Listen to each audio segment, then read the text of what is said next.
2026 131 പത്മ പുരസ്കാരങ്ങളിൽ 5 പത്മവിഭൂഷണും 13 പത്മഭൂഷണും 113 പത്മശ്രീയുമാണ് രാജ്യത്താകെ ലഭിച്ചത്. അതിലാകെ 8 പത്മ പുരസ്കാരങ്ങളാണ് കേരളത്തിന് ലഭിച്ചത്. പത്മവിഭൂഷൺ ആർക്കൊക്കെ ലഭിച്ചു എന്നുള്ള വീഡിയോ താഴെ ടാഗ് ചെയ്തിട്ടുണ്ട്.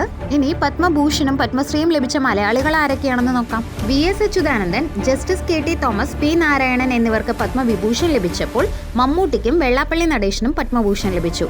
AE മുത്തുനായകം, കലാമണ്ഡലം വിമല മേനോൻ, ദേവകി അമ്മ എന്നിവർക്ക് പത്മശ്രീ ലഭിച്ചു. ഇന്ത്യൻ സിനിമയ്ക്ക് നൽകിയ അതുല്യമായ സംഭാവനകൾ പരിഗണിച്ച് കല എന്ന വിഭാഗത്തിലാണ് മമ്മൂട്ടിക്ക് പത്മഭൂഷൺ ലഭിച്ചത്. പൊതുകാര്യ മേഖലയിലാണ് വെള്ളാപ്പള്ളി നടേശന് പത്മഭൂഷൺ ലഭിച്ചത്. ഇന്ത്യൻ റോക്കറ്റ് സാങ്കേതിക വിദ്യയുടെ അമരക്കാരിൽ പ്രമുഖനായ ബഹിരാകാശ ശാസ്ത്രജ്ഞൻ ഡോക്ടർ AE മുത്തുനായകത്തിന് ശാസ്ത്ര സാങ്കേതിക മേഖലയിലെ മികച്ച സംഭാവനയ്ക്ക് പത്മശ്രീ ലഭിച്ചു. മോഹിനിയാട്ടത്തിന് നൽകിയ സമഗ്ര സംഭാവനകൾക്ക് കല എന്ന വിഭാഗത്തിൽ കലാമണ്ഡലം വിമല മേനോനും, പരിസ്ഥിതി സംരക്ഷണത്തിലൂടെ ശ്രദ്ധേയയായ ദേവകി അമ്മയ്ക്ക് സാമൂഹിക പ്രവർത്തന മേഖലയിലാണ് പത്മശ്രീ ലഭിച്ചത്. ഇതുപോലുള്ള PSC കറണ്ട് അഫയേഴ്സിനായി ഇപ്പോൾ തന്നെ ഫോളോ ചെയ്തോളൂ കേട്ടോ.